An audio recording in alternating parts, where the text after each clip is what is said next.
Merci de nous rejoindre pour ce bulletin complet de l'information sur Al24 News.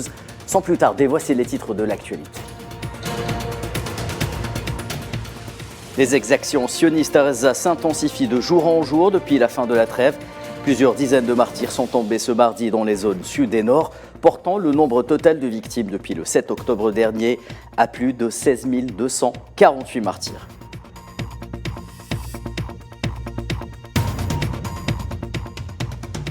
Et en sus de la situation sanitaire catastrophique à Gaza, le risque de maladie et d'épidémie pointe le bout de son nez. Nous ferons le point dans cette édition.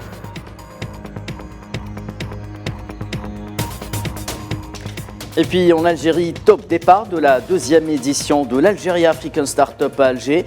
L'environnement et les défis du continent dans ce domaine seront débattus durant 2 jours. Nous y reviendrons en détail dans ce journal.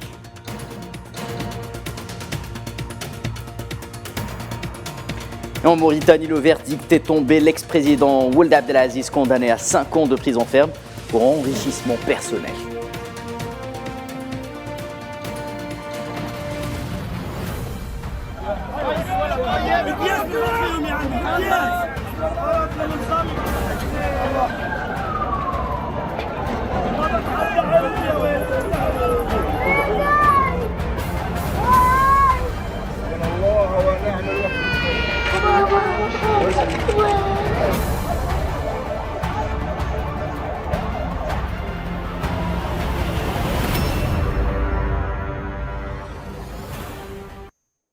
Madame, Monsieur, bonsoir. 60e jour de génocide à Gaza et les exactions de l'entité sioniste encore et toujours. Au moins 50 martyrs sont tombés dans différents secteurs de l'enclave palestinienne. 40 victimes, des dizaines de blessés ont été recensés à la suite de raids sur la ville de Khan Younes dans le sud de la bande de Gaza, tandis que 10 autres personnes ont été tuées dans un bombardement de l'armée d'occupation ayant visé une maison dans le camp de Nusayrat, situé dans le centre. À noter également que des drones de l'occupation ont bombardé les environs de l'hôpital Kamal Adwan dans le camp de Jabalia.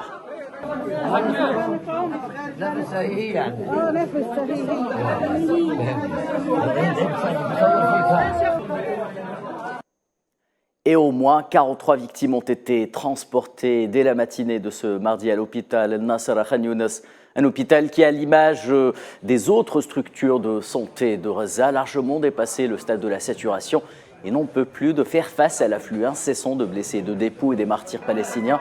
Les images sont insoutenables. Dans certains cas, les médecins doivent soigner les patients grièvement blessés à même le sol, couverts de sang et dont beaucoup sont des enfants. La viabilité du système de santé à Gaza est mise à rude épreuve, selon le porte-parole du ministère de la Santé, Ashraf El-Qudra.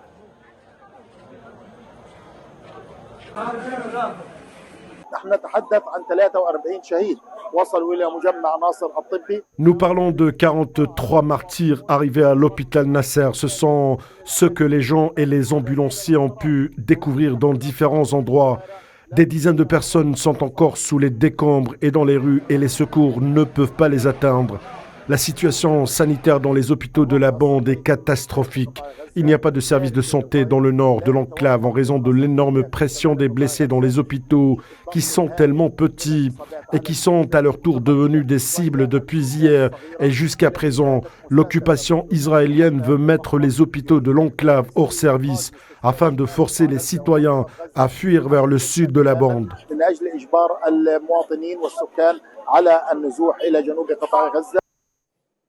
Et bien que proche de la frontière avec l'Égypte, la ville de Rafah ne fait pas l'exception lorsqu'il s'agit de relater la barbarie des bombardements sionistes. Elle a subi de nouveaux raids nocturnes faisant une dizaine de martyrs et plusieurs dizaines de blessés qui, pour la plupart, sont toujours sous les décombres. L'intensification des frappes de l'armée sioniste sur Rafah durant les dernières heures fait craindre le pire aux instances internationales. Rafah, qui pour rappel compte normalement une population de 280 000 habitants, héberge déjà environ 470 000 personnes déplacées internes actuellement, selon les chiffres de l'OMS.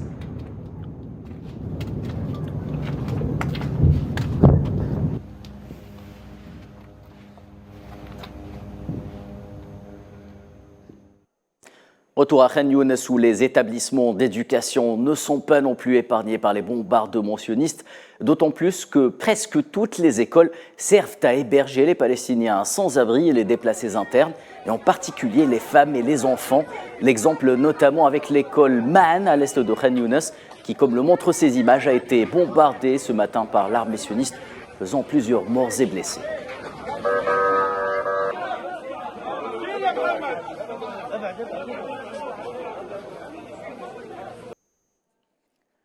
Et ce scénario de la mort quasi certaine à Khan Younes pousse les habitants, y compris les déplacés, à fuir les bombardements au moment où l'armée sioniste intensifie ses raids et prévoit de nouvelles incursions terrestres. Lundi, l'entité sioniste a enjoint à la population de quitter certaines parties du sud, notamment Khan Younes, dans les quartiers abrités. Avant le début de l'agression sur Gaza, plus de 350 000 personnes, selon les Nations Unies, sont comptées. Les centaines de milliers de personnes qui se sont rassemblées pour tenter d'échapper aux bombes.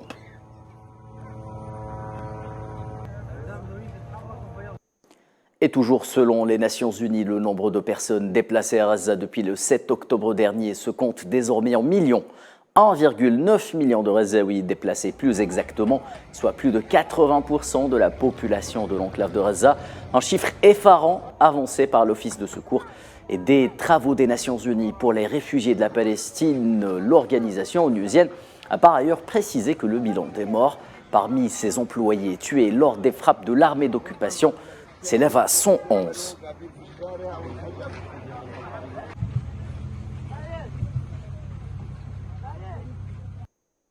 Et dans ce contexte de tensions extrêmes et d'escalade meurtrière depuis la fin de la période de trêve humanitaire, les Palestiniens de Gaza n'en finissent plus de pleurer leurs maris, femmes ou enfants tués chaque jour dans des bombardements sionistes. C'est le cas de Aïcha Al-Raqb, une mère qui a perdu son fils.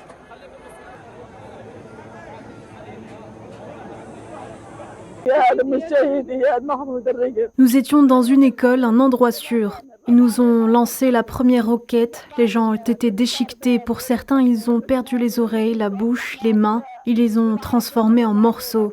Les dirigeants arabes ne font que nous observer. Pourraient-ils vivre cela avec leurs enfants et leurs femmes? Ils nous combattent à longueur de journée. Ils ont tué nos enfants. Ils veulent couper la bande de Gaza. Mais je jure devant Dieu que nous gagnerons. Dieu nous a promis la victoire. Gaza en pleine détresse, c'est aussi la recrudescence des risques de maladies ou d'épidémies en raison des dommages environnementaux et au non-traitement des déchets. C'est un sujet signé à Malam Zianzetouni. Gaza, l'une des régions les plus densément peuplées du monde. Avant le génocide qu'elle subit depuis le 7 octobre dernier, la ville envoyait chaque jour des milliers de tonnes de déchets dans des décharges. Elle déversait des milliers de mètres cubes d'eau traitée dans la mer. Maintenant, Gaza croule sous ces déchets. À Khan Younes, dans le sud de l'enclave, les habitants sont désespérés face aux dommages environnementaux causés par les bombardements.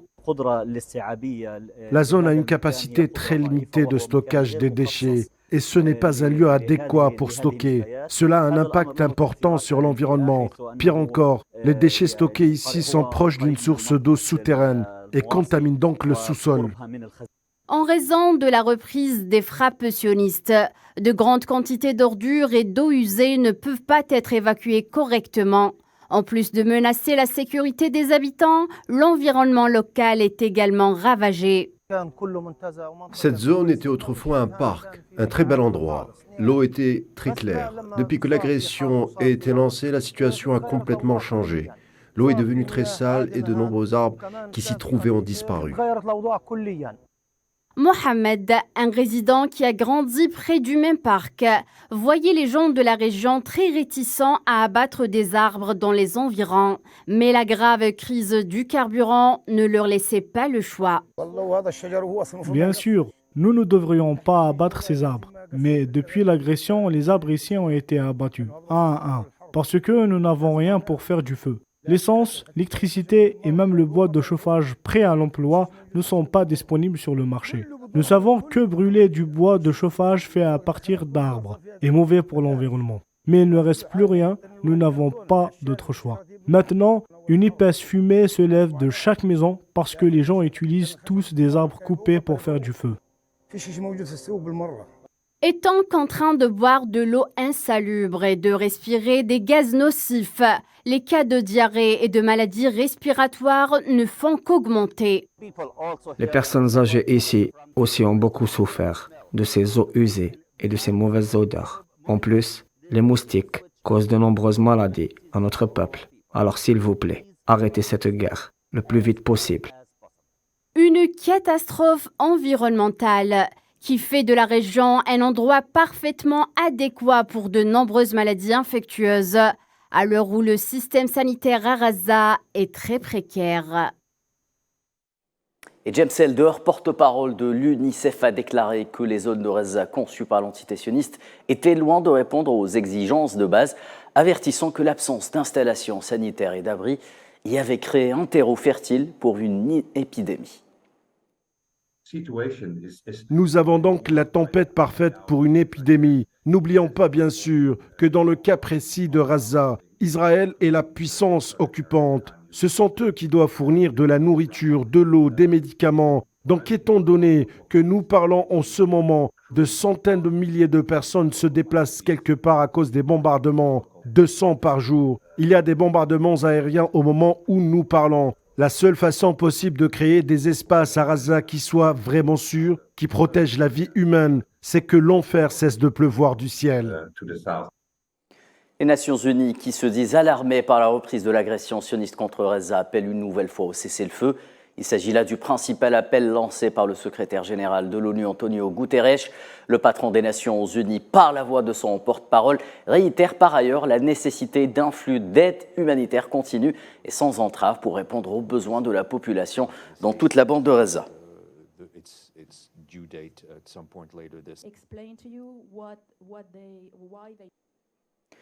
Et la situation à Gaza s'aggrave d'heure en heure, selon Richard Peppercorn, représentant de l'OMS dans la bande de Gaza.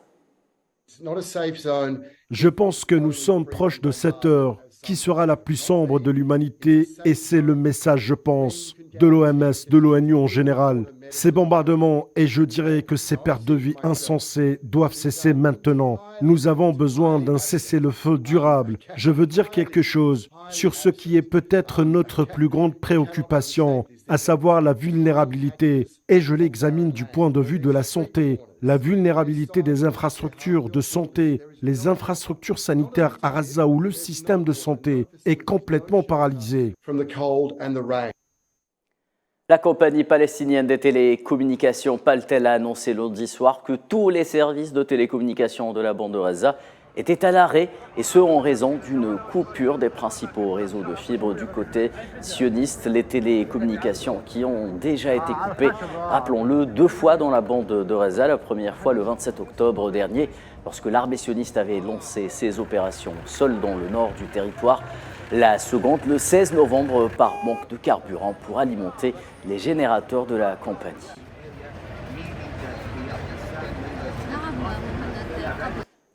Réunis à Doha dans le cadre du 44e sommet du Golfe, les participants à cet événement ont à leur tour appelé à un cessez-le-feu dans la bande de Gaza et ont réitéré la nécessité d'envoyer des aides de secours vers la bande de Gaza.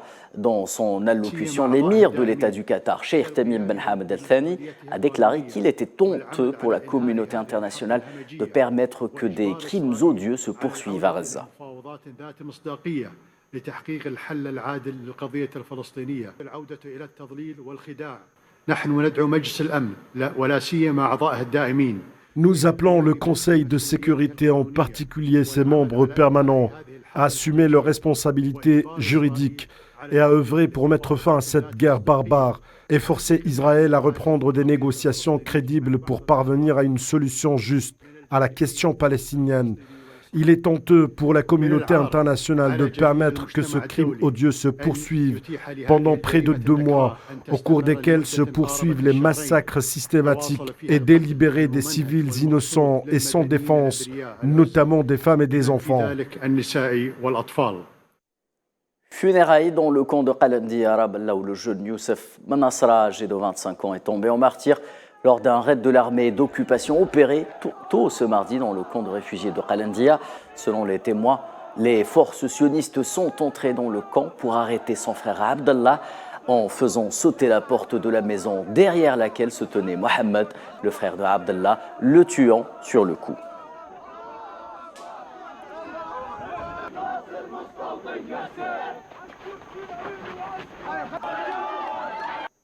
Et en Cisjordanie occupée, toujours un cortège funèbre a accompagné à leur dernière demeure les dépouilles des 2 martyrs tués par les forces sionistes lors d'affrontements dans la ville de Saïr la nuit de lundi. Il s'agit de Anas al-Ferrour, 23 ans, et de Mohamed al-Ferrour, 22 ans.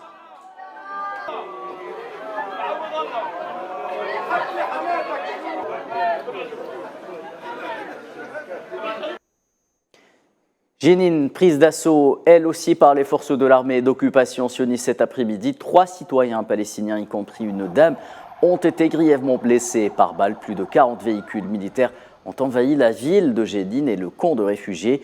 Au milieu des tirs intensifs, des balles réelles, 2 citoyens et une dame ont été blessés. La Cisjordanie qui subit elle aussi une nouvelle escalade de l'entité sioniste depuis le 7 octobre dernier, marquée notamment par de nombreuses incursions violentes au niveau des camps de réfugiés.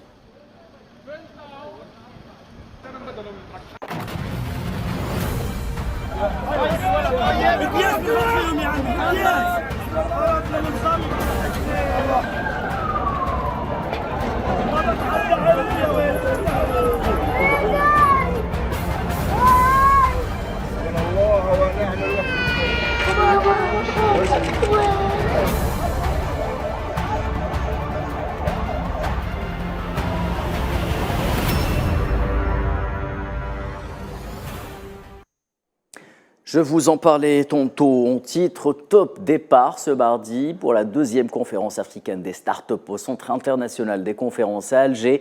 Cet événement majeur connaît la participation de près de 200 experts internationaux et environ 50 ministres et décideurs africains dans le domaine des startups et de l'innovation. La conférence se tient sous le slogan « L'innovation pour le développement du continent africain ». Dans une allocution lue par le Premier ministre Nladir El-Arbaoui en ouverture des travaux, le président algérien Abdelmadjid Tebboune a affirmé sa forte volonté politique de développer les domaines de l'innovation et de relancer les startups.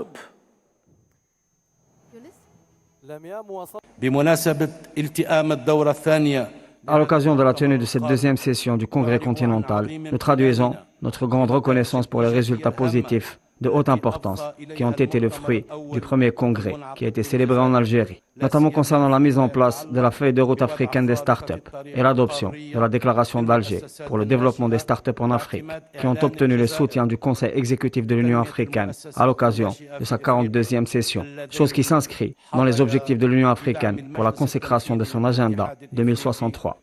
Afin de soutenir la construction d'une Afrique florissante et complémentaire, utilisant ses ressources propres, notamment sa jeunesse, pour la mise sur rail d'une dynamique globale bâtie sur une économie développée, œuvrant à changer la vision des partenaires sur l'Afrique, basée sur le fait qu'elle constitue une source ouverte de ressources naturelles destinées au pillage, la transformant en un partenaire scrupuleux et veillant à ses intérêts en fonction du principe de l'équilibre des intérêts à l'ombre d'un système international plus juste.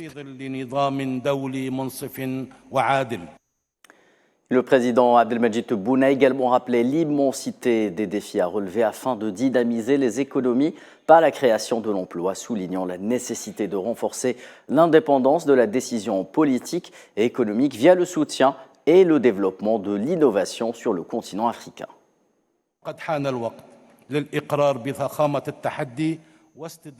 L'heure est venue pour reconnaître l'immensité du défi, rattraper le retard et suivre la voie adéquate afin de valoriser les compétences et les ressources dans la création des entreprises, ainsi que pour l'encouragement de l'innovation et de l'inventivité, dans l'objectif d'augmenter la productivité et la croissance économique pour le renforcement de l'indépendance de la décision politique et économique. Et à partir de ce principe de l'entrepreneuriat innovant, conçu comme étant un des mécanismes les plus importants pour faire face à la problématique de l'emploi, ce qui impose au gouvernement africain d'octroyer un soutien total aux startups qui ont démontré leur capacité à booster les économies. Et justement, notre envoyé spécial au Centre international des conventions à Alger, Mohamed Wali Belchaban, revient sur l'essentiel de cette première journée des travaux. La conférence africaine des startups revient en force dans sa deuxième édition avec pour objectif de renforcer le rôle des startups dans le continent africain. Cette conférence est également l'événement le plus important et inspirant du continent africain qui vise à catalyser la contribution et créer un environnement favorable et propice pour le développement des entreprises africaines. Cette conférence sert de plateforme cruciale pour réunir des entrepreneurs, des investisseurs, des jeunes porteurs d'idées innovantes et des experts du secteur venant de plusieurs pays africains afin de discuter des défis actuels et des opportunités émergentes dans le paysage des startups. Stupeur en Mauritanie, la cour criminelle chargée des crimes de corruption a condamné lundi à 5 ans de prison ferme l'ancien président Mohamed Ould Abdelaziz, jugé depuis janvier 2023 pour plusieurs délits financiers. L'ancien chef d'État mauritanien répondait avec 10 autres personnalités, dont 2 anciens premiers ministres, au chef d'inculpation d'enrichissement illicite, abus de fonction, trafic d'influence ou encore blanchiment. Le verdict a condamné l'ancien président Mohamed Abdelaziz à 5 ans d'emprisonnement. Il a ordonné la confiscation de ses biens pour l'intérêt du Trésor. Nous avons toujours considéré qu'il s'agit d'un procès politique qui n'a rien de juridique. Nous entendons interjeter appel et nous espérons qu'en appel, notre voix sera enfin entendue. La bonne surprise pour le sport algérien, l'équipe nationale féminine algérienne qualifiée en phase finale de la 15e CAN 2024. Les dames en vert ont pu composter leur billet avec brio en disposant du Burundi. 1-0 pour le compte du match retour, compte rendu avec Faisal Salah. C'est fait, l'équipe nationale féminine algérienne s'est qualifiée à la prochaine Coupe d'Afrique 2024. Les Vertes ont battu le Burundi 1-0 en match retour du deuxième tour des qualifications. Un match disputé lundi 4 décembre au stade olympique 5 juillet. L'unique but de la partie a été inscrit par Inès Boutaleb à la 17e minute. Cette victoire a permis à l'équipe algérienne de valider son billet pour la CAN. La 6e qualification dans l'histoire du football féminin algérien. On rappelle que lors du match aller, la sélection nationale s'était imposée sur le score de 5-1. C'est compliqué pour une équipe nationale de gérer ces moments-là et je pense que nos joueuses l'ont bien géré. Surtout pour faire la différence sur les premiers matchs, je pense que là on a été assez efficace. Sur le deuxième match, on a géré le résultat pour qu'on puisse accéder à la CAN. Je crois que la priorité elle était là.